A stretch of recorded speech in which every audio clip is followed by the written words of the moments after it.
Rosina Maria di Piemonte è ancorata nel porto di Mogadiscio.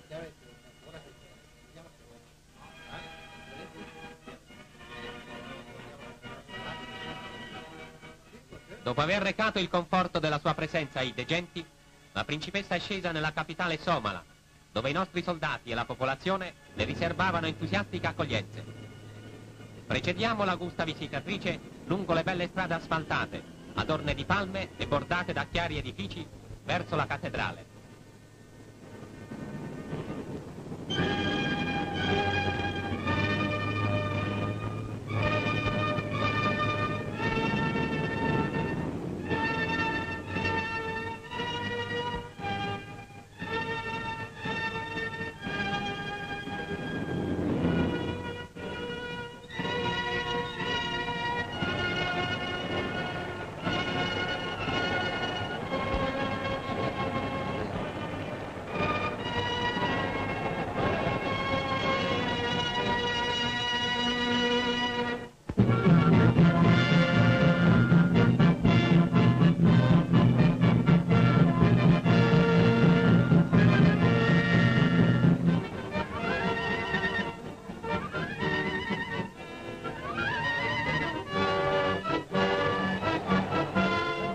L'omaggio al monumento dei caduti, rito che acquista una particolare solennità, mentre i soldati d'Italia combattono e vincono per la grandezza della patria e il trionfo della civiltà.